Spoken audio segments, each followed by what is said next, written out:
Welcome back, Teacup Writer here with another ink review. Today we will be reviewing the Diamine Golden Sands ink. This was an ink that was gifted to me for my birthday. It is a shimmering ink, and I do have some experience using this ink. I have used it for a little over 2 weeks, so I do have some pros and cons to using this ink, and I will go over that with you in the video. So for this ink sample test, we're going to be using Lockbee's Toma River notebooks. I have reviewed these as well as the field guide in previous videos. This paper is good for these kinds of inks. I have another Diamine, the Writer's Blood, so I was very excited to get my hands on this one. It is a shimmering ink. On jetpens.com it retails for $20 US. And it looks like there's plenty in stock, so if you want to pick this up, I do recommend giving it a go. You can also get little sample sizes of it if you want to just try it before you get the full size, which is 50 milliliters. Yeah, this was a gift for my wife, very gracious gift, and I'm just really excited to share this with you.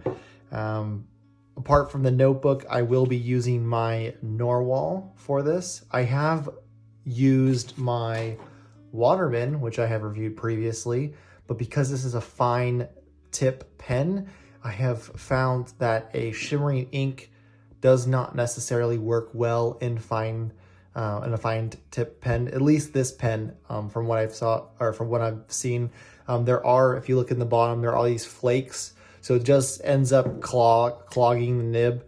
So I did end up filling this pen up with my converter, used it a bit, and it was stopping a lot.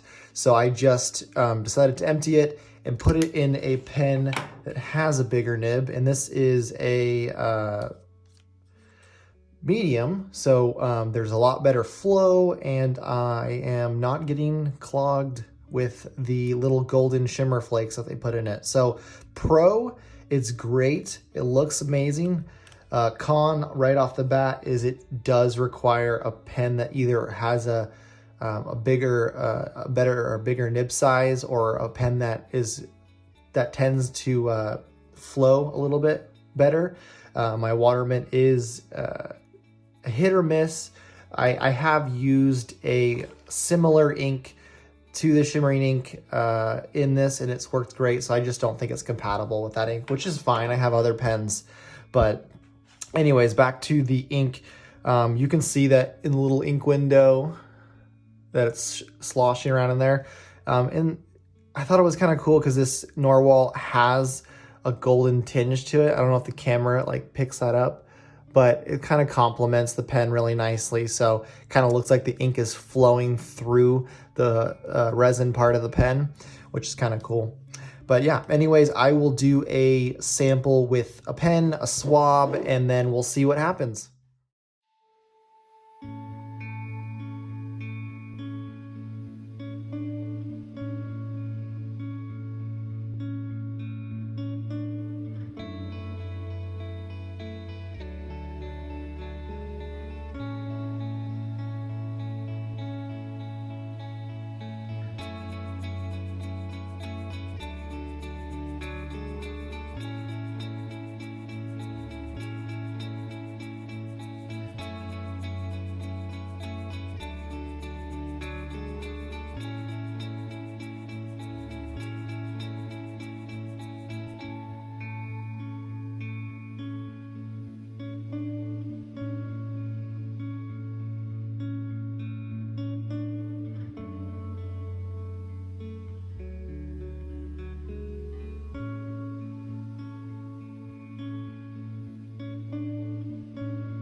All right, so right off the bat, you can see, hold this up. You can see the shininess to the ink here. It does remind me a lot of the interior color of the Lockbee, the honeycomb. But I think it's great. It works great in this pen. Again, this is a medium nib pen. It's absolutely great. I have noticed that in this ink, I can't see it specifically here. Let me see if I can find it in one of my journals. Right here, you can see this little green speck. There is actually green in this ink. So you will notice right off the bat when you mix it properly that there is a green tinge to it. So it is very much kind of like a moss. It's very interesting when it comes through. It's not showing up on my swab or so much so in my actual writing test, but you do have a green hue that comes through the ink, and it just is random. Again, I don't know if it's because the ink needs to be mixed properly or what the case may be, but you can tell it's really appealing. I haven't used an ink that is this shade before. I've kind of stuck towards more blues and greens, and I think I even have the writer's blood, the red. So I typically stick to darker inks, that way I can see it, but I have looked towards a yellow, and I'm looking towards a brown. So if you guys have an ink recommendation of a brown that you like, something like coffee or toffee colored, I've been looking for something like that, and it doesn't seem like there's a lot of options. But again, if you have a recommendation, just drop it in the comments. That is super helpful. But yeah, this was the Diamine Golden Sands Shimmer ink. Again, this is the writing sample. Here's a swab. Here's kind of what it looks like on the actual page. So here's just a sample of me journaling. So super good ink. I'll go back. This is what it looked like in a fine nib pen, and this is when I was kind of having a little bit of trouble. You can see right here, there's some more green that pops through it, and then it turns to more of a gold. Yeah, but anyways, I think that is everything. I apologize for the gap in content. I just went on a holiday to Scotland over the last week and a half, so I have been absent, but I do see your engagement on my previous videos. I see the comments.